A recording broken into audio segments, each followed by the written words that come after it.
All right, welcome back to the Global Business Report on the Rise News. We are live at the Kuje prison in Abuja, where that prison breakout took place, and the president is there. President Buhari is visiting the prison where the breakout took place. Violent exchange of fire between the bandits or terrorists, whoever broke in, with security forces.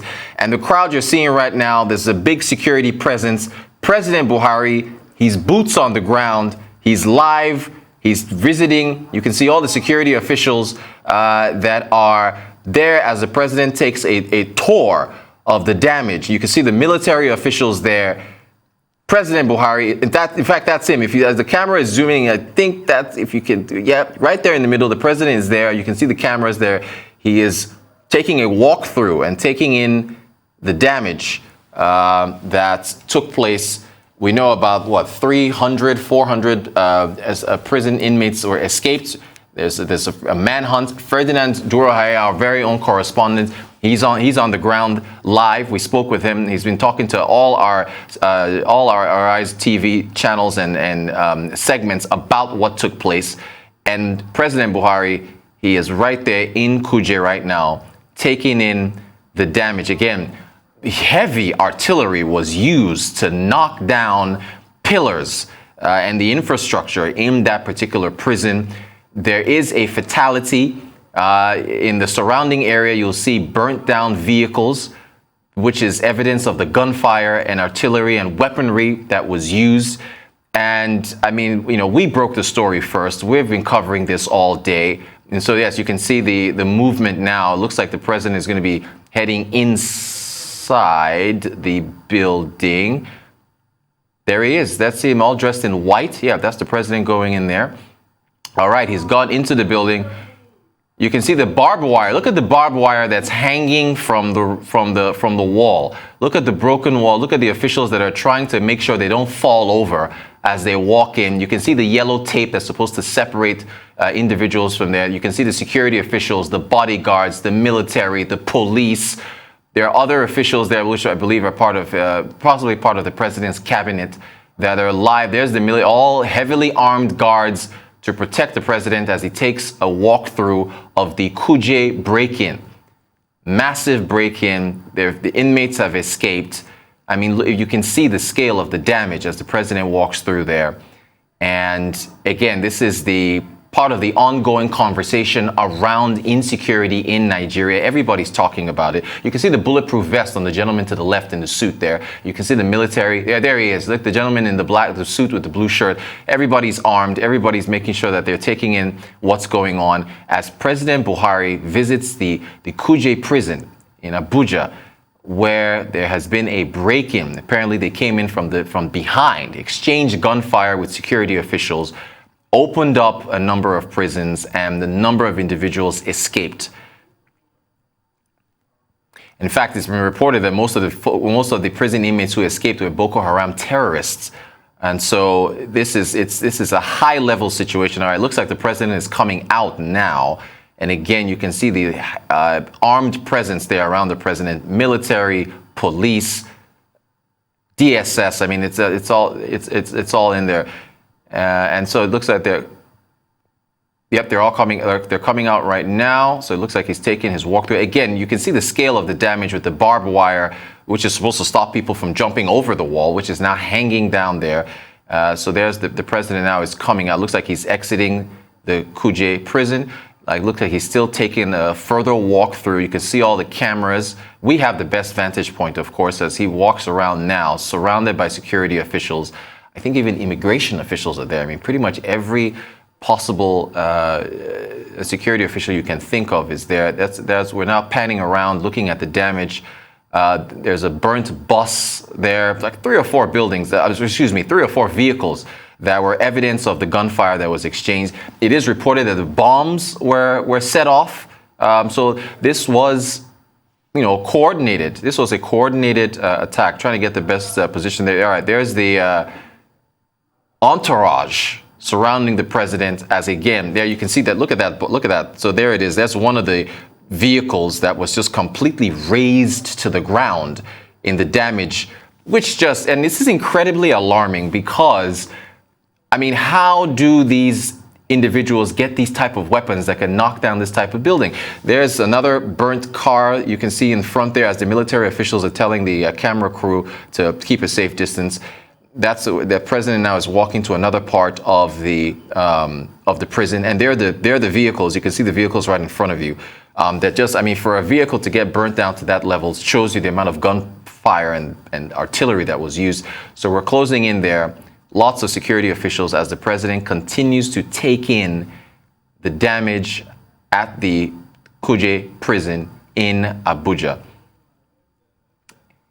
And he's there, he's assessing damage. Maybe we hear from the president later on. Maybe he gives a speech. All right.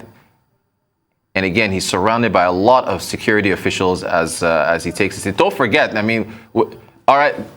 There he is. There you can actually see the president in right. Yep, there he is. So we're having a clear shot of President Buhari dressed in all white. There he is in his shades. He's wearing his COVID mask, and he is being escorted through the damage the extensive damage of this heinous attack. He's walking by one of the burnt cars. Look at it. The president now is stopping. Look at it. See, the president now, President Buhari, is taking in the vehicles that were completely destroyed in the attack. And I mean, he is taking in the scale of this damage. It is, again, it is speaks to the level of insecurity, which, I mean, this is the Global Business Report. We talk about how investment has been deterred because of insecurity, tourism, for example. So the president is taking this all in.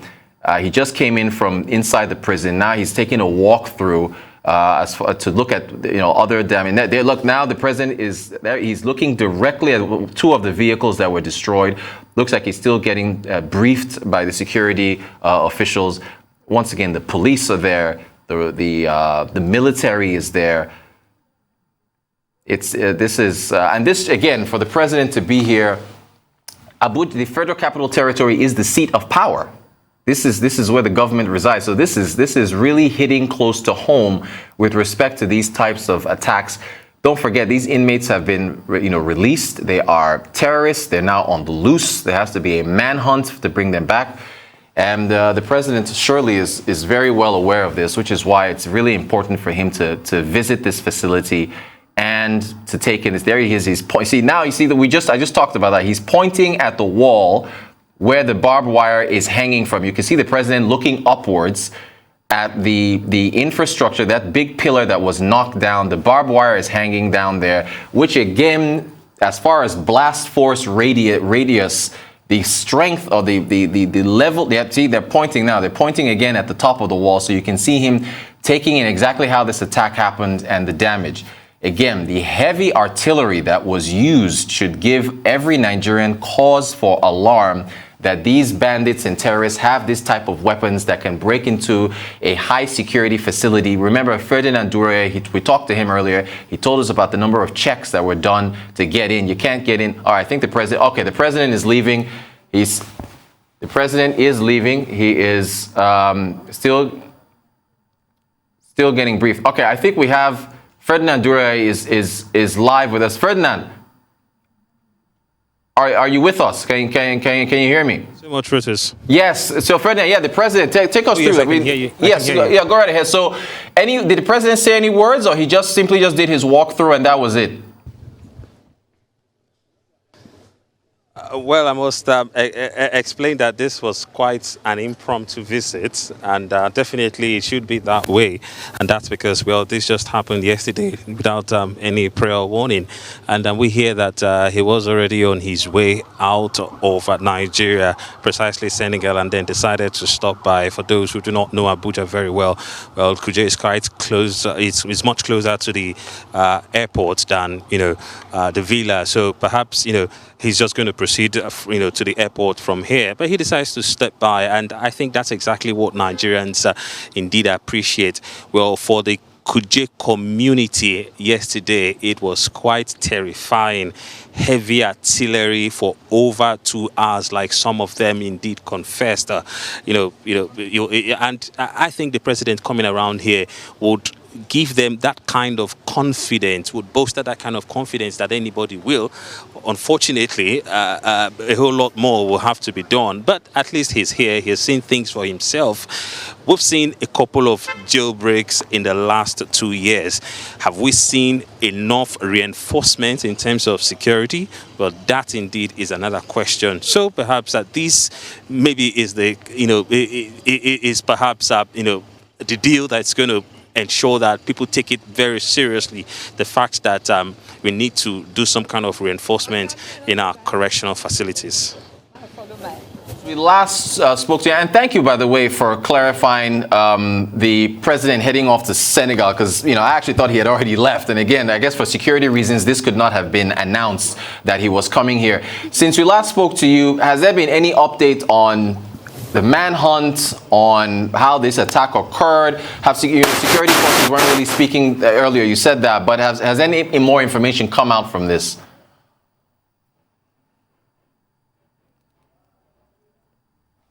Comprehensive statement put out about 5 minutes ago by the public relations personnel of the Nigerian Correctional Center.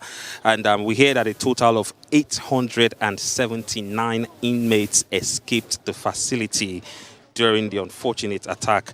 As at the time of that particular report, was put out, well, we hear that 443 have been recaptured, and 551 inmates are currently in custody. Well, that's exactly what we hear as regards the information. Well, I'll just have to go through again. 879 inmates escaped from the facility during the unfortunate attack. And as at the time of this report, about 45 minutes ago, when that report was indeed put out, well, 443 have been captured. Well, we here witnessed a couple of them, about close to 50 of them being brought in at different times of the day since we did, report here at about past 10 a.m. So that's exactly what it looks like. Well, right now, 551 inmates are currently in custody. 443 inmates are still at large. And on a sad note, 4 inmates did die in the attack. Well, 16 inmates sustained a various degree of injuries and are being treated at the moment. Talking about those who did die in the attack, it's unfortunate that we might not know if they were those who indeed planned to escape, or perhaps if they were hit by some kind of crossfire. So that's exactly what we know. Now, let's not also forget that on the part of the security officials, there was a casualty, a civil defense officer. Now, that's exactly what we know as regards the numbers. President Adure, thank you so much for taking us through the latest events from the prison outbreak. We appreciate your time.